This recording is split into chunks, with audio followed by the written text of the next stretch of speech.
Isso aqui é a equação do segundo grau, onde o coeficiente A não pode ser zero, ou seja... Professor, por favor, você pode repetir? Claro, é simples.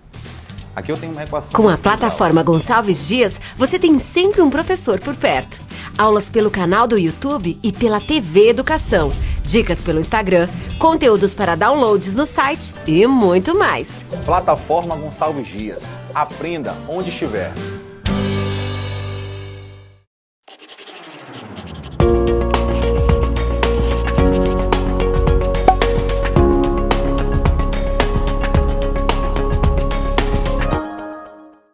Olá, estou eu aqui de volta, o professor Luiz Guterres, graduado em Administração de Empresas pelo EMA, Ciências Sociais pela UFMA, com especialização em Gestão de Pessoas e Docência de Educação Profissional. E hoje a nossa temática é Administração de Cargos e Salário. Lembrando que o nosso curso é técnico em recursos humanos. Então é muito importante que a gente entenda salários, cargos, mas antes de mais nada eu quero que a gente comece a compreender por que as pessoas ganham salários diferenciados dentro de uma organização. Lembrando que já falamos lá atrás, em aulas anteriores, sobre plano de cargos e salários. É uma das variáveis que fazem, às vezes, a pessoa que ocupa o mesmo cargo ganhar salários diferentes. Está errado? Não, porque você leva em consideração tempo de serviço, produtividade, titulação, mas o que realmente pesa dentro de uma instituição são os níveis hierárquicos. Lembrando que toda e qualquer organização ela vai possuir 3 níveis hierárquicos. O operacional, que é a base, o tático, que é o intermediário, e o estratégico, que é o do topo. Claro, se eu ocupo um nível operacional, eu tenho um salário. Se eu ocupo um cargo no nível tático, eu tenho outro salário. Se eu ocupo do nível estratégico, eu vou ter um outro salário. Por quê? Porque eu estou vendendo a minha mão de obra, em troca eu vou ganhar uma recompensa. Que recompensa é essa? O meu salário.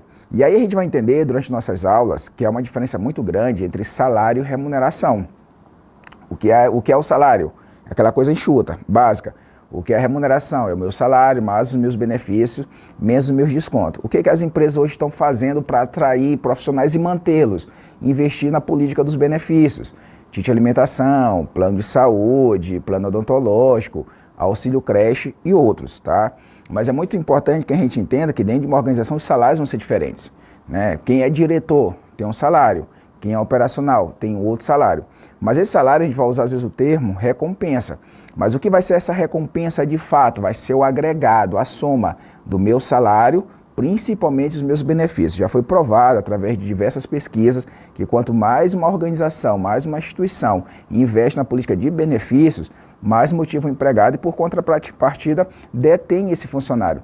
Já imaginou que você recebeu um ticket de alimentação, um plano de saúde, um auxílio creche, um auxílio escola, né? E na lei, a maioria dos nossos benefícios eles não são obrigatórios, ou seja, aqueles benefícios que a lei obriga o empregado a pagar, o empregador a pagar. Né? Benefícios onde a lei não obriga o empregador a pagar o empregado. A maioria são facultativos, onde o empregador só paga se ele quiser. Então, se ele paga para o empregado algum benefício facultativo, isso é interessante, isso é motivante. Tá? Então, vamos lá compreender um pouco mais? Como eu falei há pouco aqui, ó, eu vou ter uma relação de indivíduo e organização. Essa realização é uma troca, essa relação. Uma troca o quê? Eu dou minha mão de obra, eu dou meu esforço, o meu trabalho, não somente físico, não somente braçal, mas também mental, dependendo do cargo que eu ocupo. Vocês sabem que alguns cargos, algumas pessoas desenvolvem mais o esforço mental do que o físico. E em troca eu vou receber o quê? Um salário, um dinheiro. Todo mês eu vou receber algo, toda quinzena, de acordo com a política da empresa. Então o plano da relação é exatamente esse. O indivíduo e a organização igual a uma troca. Eu dou o trabalho, a empresa me paga um salário. O indivíduo, igual ao trabalho. A organização, dinheiro e outros benefícios. Benefícios esses que eu acabei de citar alguns. Plano de saúde, ticket de alimentação, auxílio moradia. Então eu vou me esforçar, eu vou me dedicar, né? Eu vou usar meu capital intelectual, minha força física, para ter algo em troca, normalmente no final do mês, né? Que é dinheiro e benefícios. Assim, cada recurso produtivo tem custo e investimento. Né? Então há um custo. Né? Para manter o Guterres, para manter você, para manter o cinegrafista que me grava.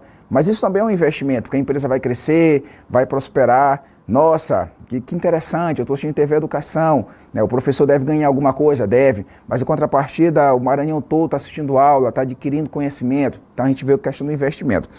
É interessante que a gente entenda, né, a nossa aula, né, de administração financeira, mas que a gente possa compreender um pouco a diferença entre custo e investimento. Custo é aquilo que normalmente eu só vou gastar. Eu não vou ter um retorno. Investimento é algo que eu gasto, mas que volta. E quando volta em um volume maior. Eu gosto de dar um exemplo para poder simplificar, como se fosse jogar um bumerangue. Muitos de vocês já brincaram na infância de bumerangue. Quando eu jogo, o bumerangue ele volta. Quando ele volta, ele vem com uma força maior, um impacto maior. Isso é um investimento. Investir em treinamento, investir em reformas, investir no funcionário. A política de benefício é um exemplo de investimento, onde você vai jogar um dinheiro, mas vai ter um retorno maior, porque esse funcionário vai estar mais motivado, mais dedicado, não vai querer sair da empresa, vai ser mais produtivo. A atuação das pessoas é que torna o processo produtivo benéfico. E aí, sem hipocrisia, sem demagogia, quanto melhor meu salário, melhor minha remuneração, mais motivado eu vou estar, mais produtivo eu vou estar. E quem ganha? Todo mundo.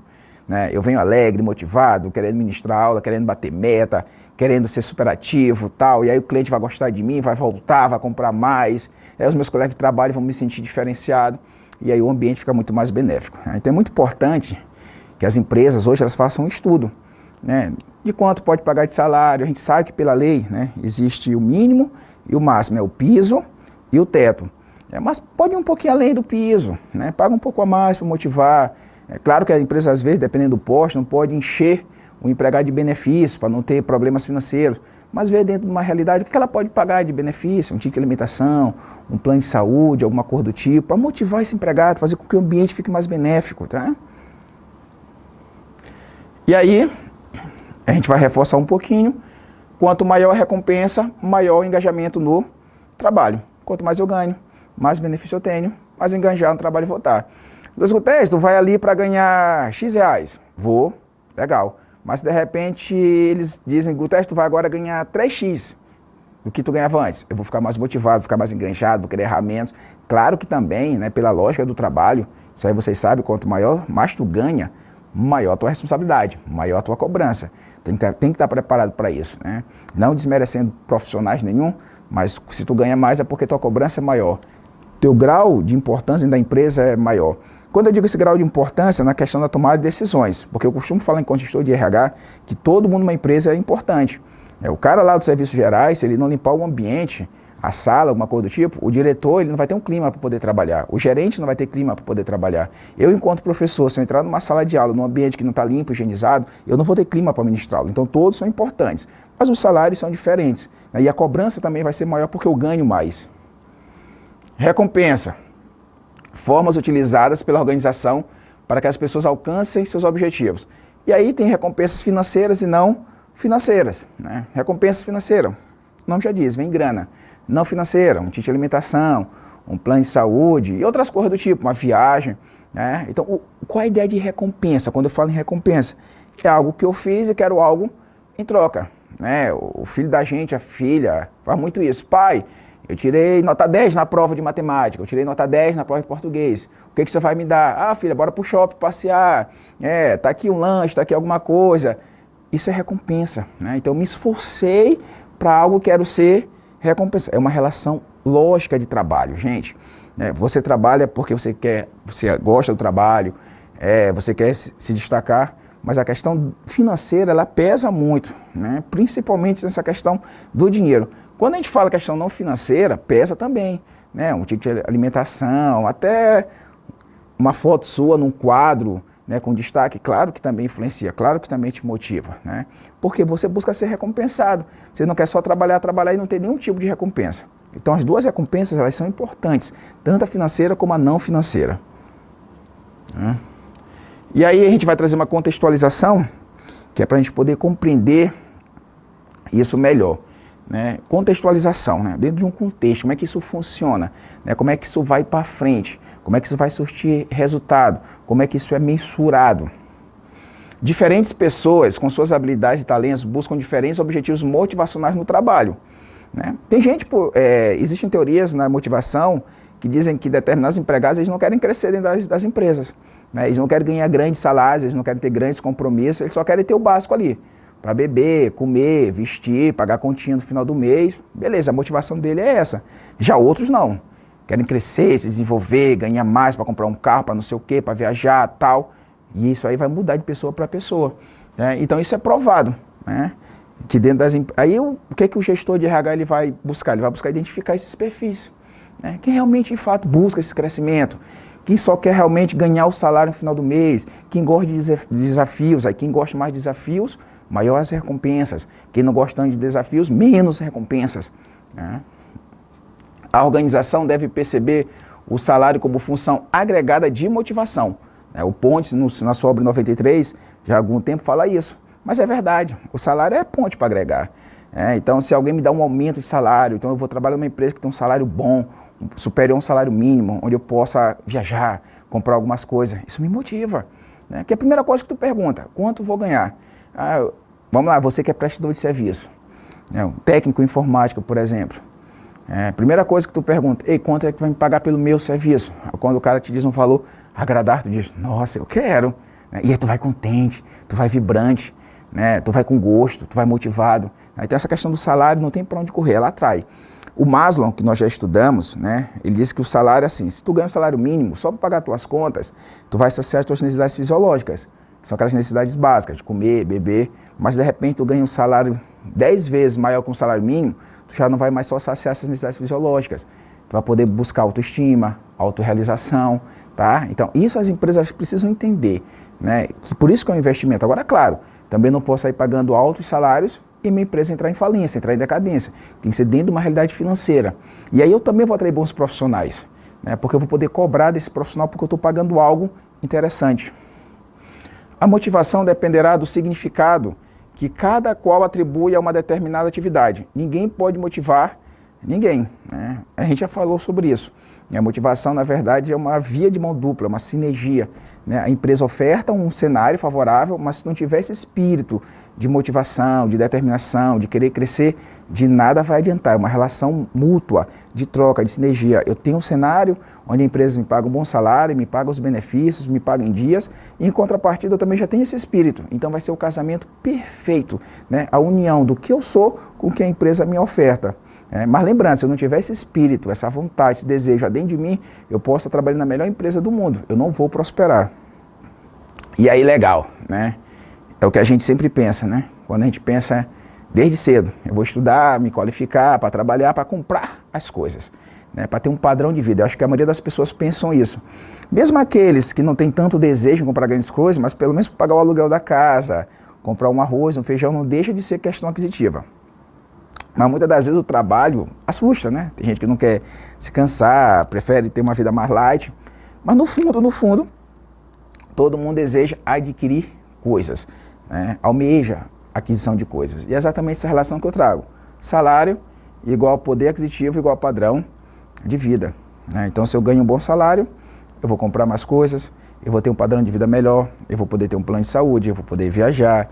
Agora, claro, nós já falamos isso em aulas anteriores, a qualidade de vida, ela não significa só você ganhar muito. Ter qualidade de vida, isso a gente precisa estar sempre lembrando, é você conseguir administrar o seu trabalho com sua vida social. Claro que eu tenho que ganhar bem para poder pagar minhas contas, para ter um carro, para poder viajar, para ter conforto, mas eu preciso ter momentos para investir nisso, porque se eu não tiver momentos, de nada vai adiantar. Mas é exatamente essa ideia, o salário me dá o poder aquisitivo que vai me trazer um padrão de vida. Esse padrão de vida não é a qualidade de vida, né? Padrão de vida é tu ter as coisas, né? Tu poder ter um dinheiro para pagar um carro, poder viajar. Volume de dinheiro, igual o quê? Indicador de poder e prestígio, de sentimento e autoestima. Se tu tem dinheiro, as pessoas vão te reconhecer. Dentro da sociedade, eu sou sociólogo, digo isso, né? A maioria das pessoas te identificam pelo que você é e pelo que você tem. Esse está muito relacionado ao que você tem. Aí você ganha um destaque. Ah, eu sou professor, eu sou isso, eu sou aquilo. Beleza, agora tem um professor que dá aula em vários lugares, né? Aí tu começa a ter um carro, começa a ter isso aqui, as pessoas começam a te olhar de forma diferente. Isso é uma questão social, né? Então tu vai ter mais prestígio. E aí, querendo, eu vou dar uma dica para vocês. Estude, se qualifique, né? Porque quando você estuda, você se qualifica, a tendência de ter dinheiro, de adquirir coisas, de ter prestígio social aumenta. Eu costumo falar que o melhor prestígio social que tem não é só tu ter o dinheiro, só ter as coisas, é tu ter o conhecimento. Se tu conseguir conquistar as coisas materiais através do conhecimento, teu destaque é muito maior, tá? Remuneração afeta as pessoas a nível econômico, sociológico e psicologicamente, né? Então, se eu tenho uma boa remuneração, vai afetar economicamente, socialmente, psicologicamente. Quem é que fica nervoso quando ganha bem e está as contas em dia? Ninguém. Agora eu estou cheio de conta, meu salário é pequeno, eu tenho que recorrer a empréstimo, um monte de coisa. Eu não vou ficar com a mente perturbada? E socialmente a mesma coisa, né? Hoje as redes sociais estão aí para provar isso. Tu divulga o teu trabalho, tuas coisas, tuas aquisições, né? Então socialmente tu vai ser bem visto, né? Porque tu trabalha. Gente, só o fato de você trabalhar, para falar a verdade, independente do que tu vai ganhar, já te faz uma figura diferente dentro da sociedade. Uma coisa é tu chegar e alguém te apresentar como tá buscando emprego. Outra coisa é falar que tu trabalha em algum lugar. As pessoas te olham de forma diferente, né? Então, o fato de você trabalhar socialmente já te diferencia um pouco, né? Salário, custo mais investimento, que eu falei. O custo é diferente do investimento, né? O custo normalmente não te dá muito aquela questão do retorno, investimento já. Parte integrante do custo do produto ou serviço. Investimento, aplicação, dinheiro em um fator de produção, né? Então você investe para produzir, para poder ter retorno. Definições e conceitos, só para a gente poder finalizar essa primeira parte. O que é o cargo? O que é cargo? Cargo é o conjunto de atribuições de natureza e requisitos semelhantes que têm responsabilidades específicas a serem praticadas pelo seu ocupante. Sou professor, sou instrutor, esse é meu cargo. Atribuições específicas, ministrar aula, corrigir provas, preparar plano de aula, gravar aula aí que você me assiste. Então são atribuições específicas que tem ao cargo de professor. O assistente administrativo, outras atribuições, o assistente de RH, outras atribuições, o psicólogo, assim vai, o médico. Então cada ocupante do cargo tem suas atribuições. E aí as pessoas precisam executar da forma mais eficaz possível. Lembrando que a eficácia é você buscar alcançar os resultados. Salário. O que é o salário? Já que a gente está falando tanto de cargo e salário, importante que a gente entenda esse conceito. Contraprestação em dinheiro, recebida periodicamente pelo corpo funcional, face a um trabalho desenvolvido no espaço de tempo previamente definido. As empresas podem pagar de 15 em 15 dias, por mês, né? Normalmente fica nessas duas variáveis, ou de 15 em 15 dias ou no mês. O mais tradicional é mensalista, né? E aí vocês sabem que tem aquele trabalho freelance, que você terminou e já recebe na hora, mas no geral é por mês que você trabalha, ou seja, você vai trabalhar, vai jogar sua força de energia, física, mental, dependendo do que você vai fazer, e em contrapartida você vai receber algo. Esse algo é o salário que você vai receber.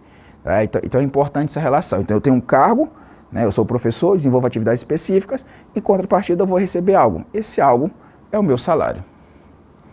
Tá? E aí mais uma vez a gente fica a solicitação, a pandemia está terminando, as aulas presenciais já estão voltando, estude. Se você quer ocupar um bom cargo, ter um bom salário, ter destaque social, ter destaque econômico, estude, se qualifique, que isso vai fazer toda a diferença na sua vida, né? Vamos lá, foco no conhecimento. O conhecimento é o caminho para o sucesso. Meu muito obrigado.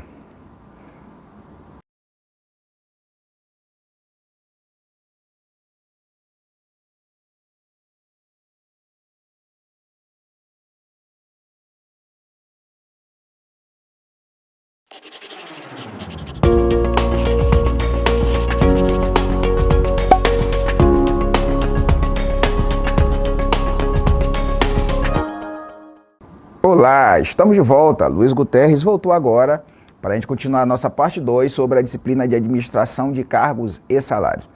O que a gente vai fazer agora? Nós vamos intercalar um pouquinho parte teórica com parte da legislação trabalhista. É muito importante que a gente entenda algumas partes da CLT, lembrando que a CLT, Consolidação das Leis Trabalhistas. Então, muitas das coisas que nós vamos estudar nessas aulas, elas não podem ser feitas de forma aleatória. Elas estão dentro de uma legislação. A questão do, por exemplo, essa questão do salário. A empresa tem até quando para poder me pagar, uma vez que eu trabalho de carteira assinada. A empresa, pela lei, tem até o 5º dia útil do mês subsequente para te fazer o pagamento. E aí, normalmente, quando a gente fala salário, já é remuneração. O salário mais os benefícios que você tem direito. Então, a empresa ela não pode passar desse prazo, é muito importante. Salário, o empregado tem o direito de receber até o 5º dia útil do mês subsequente. Professor, mas eu posso receber dentro do mês? Não tem problema nenhum, não pode receber depois. Lembrando que a lei não pode prejudicar, mas pode beneficiar. Então vamos estudar agora, nessas próximas aulas, nessa parte 2, um pouquinho da legislação. O que fala a CLT sobre cargo, sobre salário, questão do salário mínimo, por exemplo. O salário mínimo está na Constituição. Ele deve saciar necessidades básicas, como comer, beber, vestir, fala até em lazer, apesar de ser meio irônico, mas dentro da Constituição tem a questão do contemplar o lazer, o salário mínimo, e aí é feito um estudo para definir quanto é esse salário mínimo. A gente sabe que, se a gente for parar para analisar já há anos, o salário mínimo é muito defasado. Hoje o salário mínimo é de R$ 1.100 Se for parar para ver, não dá para ter lazer nenhum, se torna até ironia. Você fala em ter lazer ganhando 1.100 por mês. Mas vamos entender um pouquinho essa legislação. E aí nos slides seguintes a gente vai voltar para a teoria e depois finaliza com um pouco mais de legislação para a gente poder entender tudo isso. Olha lá. No artigo 464 fala o seguinte: o pagamento do salário deverá ser efetuado contra recibo assinado pelo empregado em se tratando de analfabeto mediante sua impressão digital, ou não sendo está possível a seu rogo assinar por alguém que não pode realizar o ato. Gente, o que acontece? Hoje a maioria dos salários, né, 99,9%, o dinheiro cai em conta. A gente vai entender também sobre isso em outras aulas. Tá lá, eles lançam uma conta, normalmente uma conta específica para te receber salário. Professor, me tira uma dúvida, eu tenho uma conta pessoal já, eu posso dar essa conta? Pode. Eu particularmente trabalho numa empresa onde a conta que eu já tinha antes de um determinado banco, eu cadastrei para receber meu salário. Mas algumas empresas, elas criam uma conta salário, que é específica para você receber salário. O que acontece normalmente com essas contas? Quando você sai da empresa, essa conta é cancelada, essa conta é fechada, né, para não ficar gerando débito até para você. Mas assim, se eu recebo esse dinheiro, eu tenho que assinar, né, algo que eu recebi. Mas o que acontece hoje? Como você cai direto na sua conta, o registro já é esse lançamento na sua conta. É a questão do contra-cheque, que muita gente me pergunta: professor, o contra-cheque eu tinha que receber antes de receber o salário? Sim, mas o contra-cheque não é bem um comprovante do que tu recebeu, é para te checar se o que vai cair na tua conta bate com o papel que tu recebeu, com o documento que tu recebeu. Tanto é que o contra-cheque, por lógica, tem que receber antes do teu salário. Hoje algumas empresas, até com o advento da tecnologia, elas estão fazendo de uma forma até mais interessante. Elas estão deixando em um portal, por exemplo, trabalho numa empresa, onde meu contra-cheque fica no portal. Eu não preciso ir lá no departamento pessoal buscar. Eu entro no meu portal e vejo lá. Mas hoje o lançamento em conta é um registro, né, de que você recebeu esse salário. Só que antes de você receber esse salário, é importante, aqui não fala, mas é importante que a gente entenda o passo a passo. Eu primeiro tenho que ter acesso à minha folha de ponto. O que é a minha folha de ponto? São as minhas batidas, os meus atrasos, né, se eu entreguei um atestado médico, se foi justificado, se não foi. Então é muito importante que antes que gere essa folha de pagamento lá no final do mês, eu tenha acesso à minha folha de ponto, para ver os meus atrasos, meus atestados, para quando eu for receber meu salário não ter esse susto. Mas as pessoas que são analfabetas, em algumas situações, tem gente que não sabe escrever, ou colocar digital, ou alguém pode assinar por ela, tá bom? Outro artigo, artigo 463, a prestação em espécie do salário será paga em moeda corrente do país. Então, se eu trabalho aqui em São Luís do Maranhão, eu não posso receber em euro, né, em dólar, eu vou receber em real, né, e a gente sabe que há uma diferença muito grande entre as moedas, né, ou valorização ou desvalorização de acordo com a comparação das moedas. Parágrafo único, o pagamento do salário realizado com inobservância deste artigo considera-se como não feito, né? Então eu tenho que pagar com real.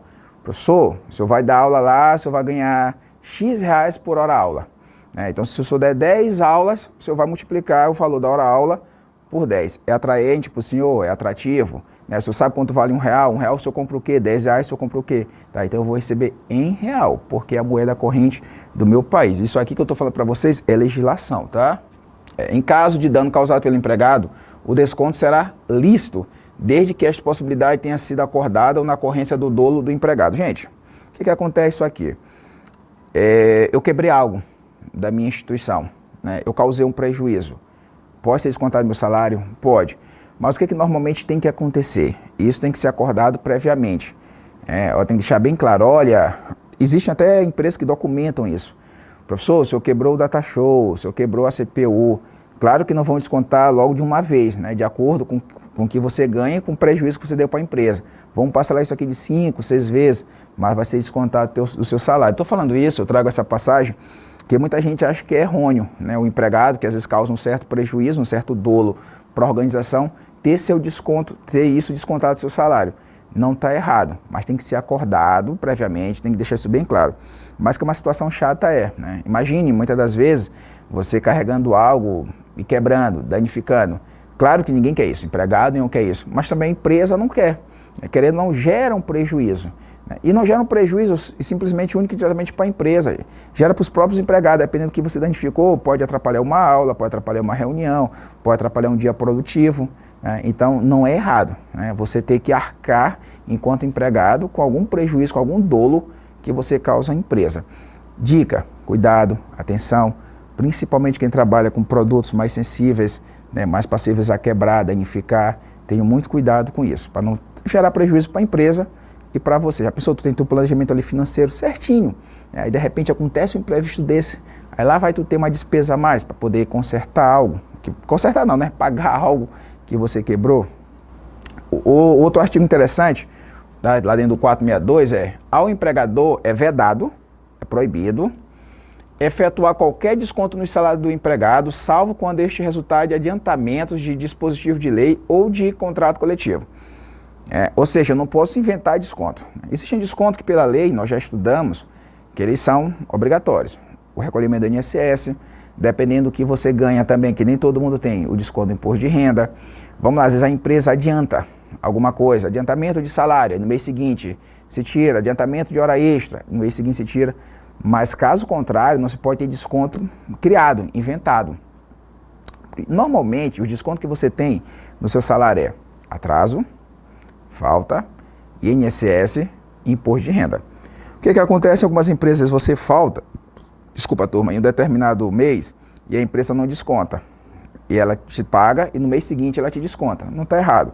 Ou então às vezes ela te adianta algum valor e no mês seguinte ela tira. Isso acontece em algumas situações. Então é muito importante que você sempre entenda qual é a dica que eu dou. Olhou alguma coisa lá no contra-cheque, no valor do seu salário diferente? Pergunta.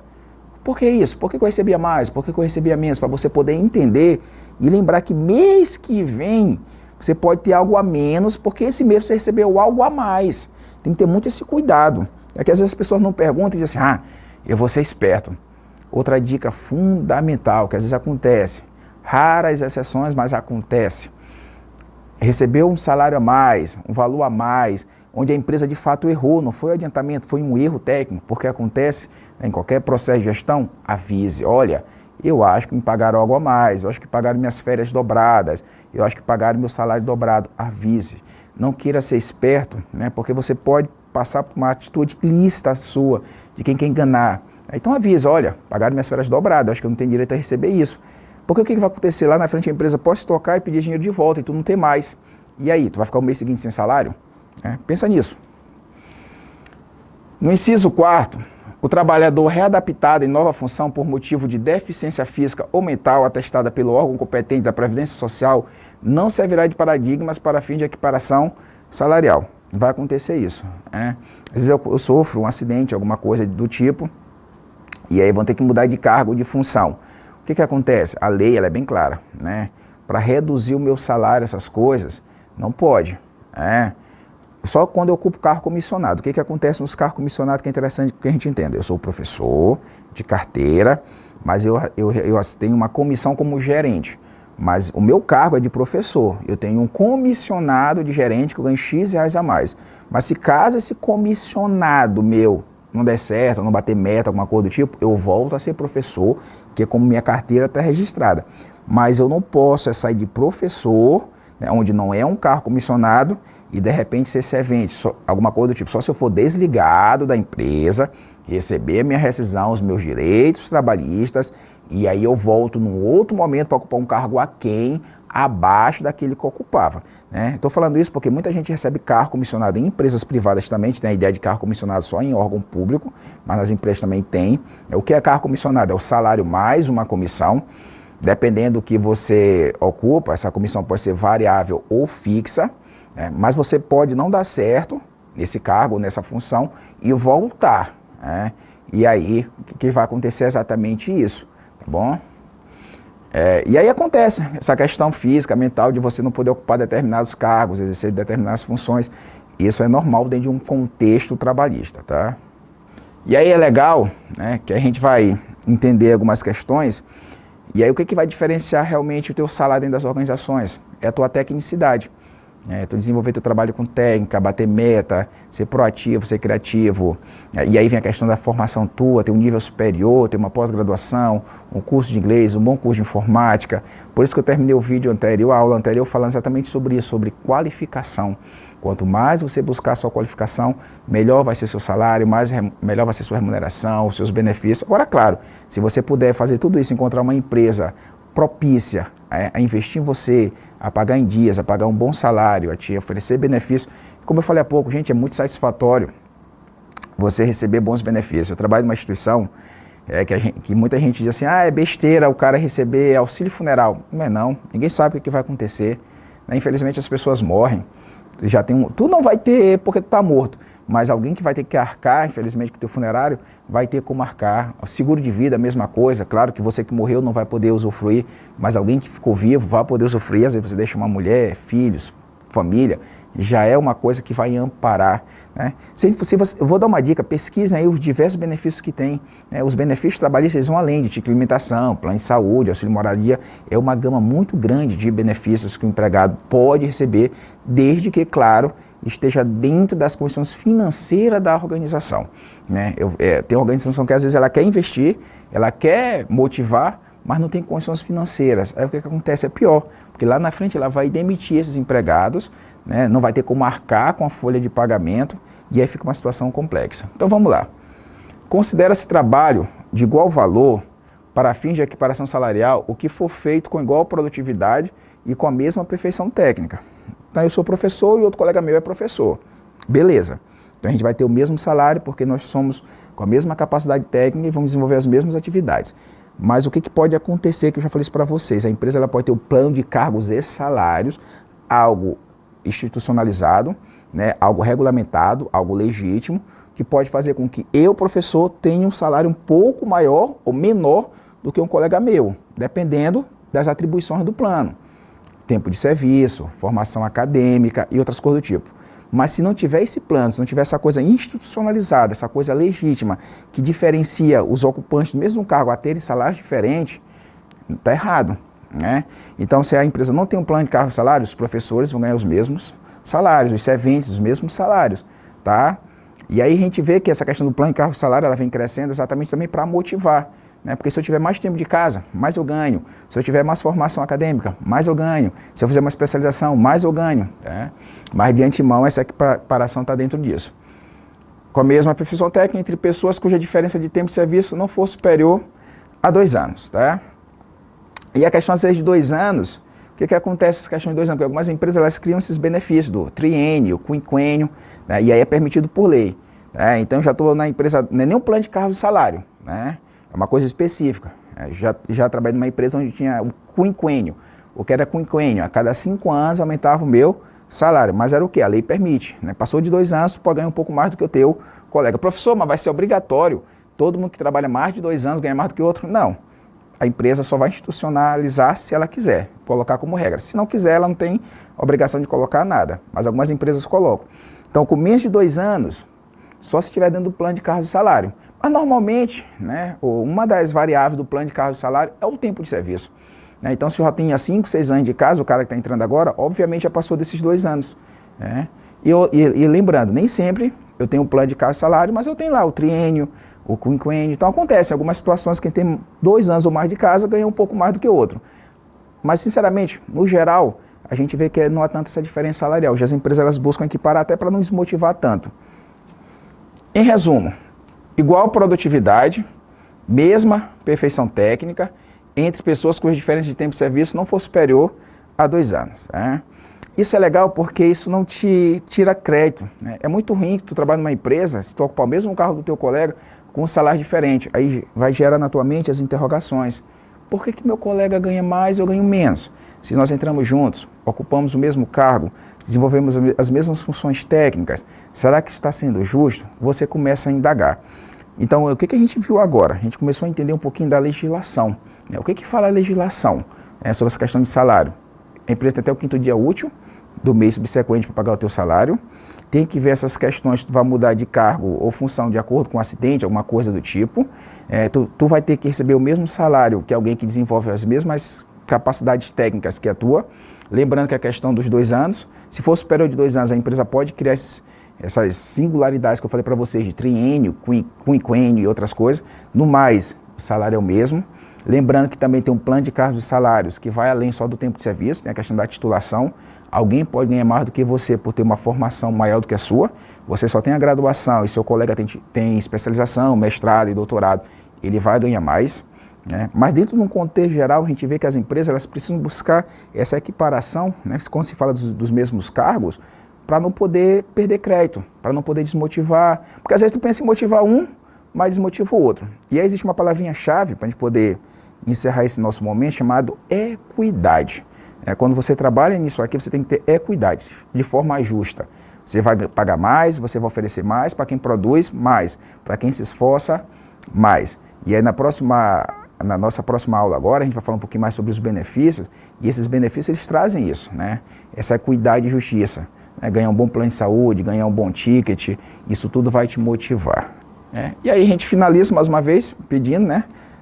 As situações estão melhorando, fique em casa, acompanhe nossas aulas, não só a minha, dos outros professores, anote, registre, busque conhecimento. Eu tenho certeza que através desse conhecimento você vai ter um bom salário, vai ter uma boa remuneração, vai poder ter um bom carro, uma boa casa, poder viajar e se divertir. Mais uma vez, meu muito obrigado.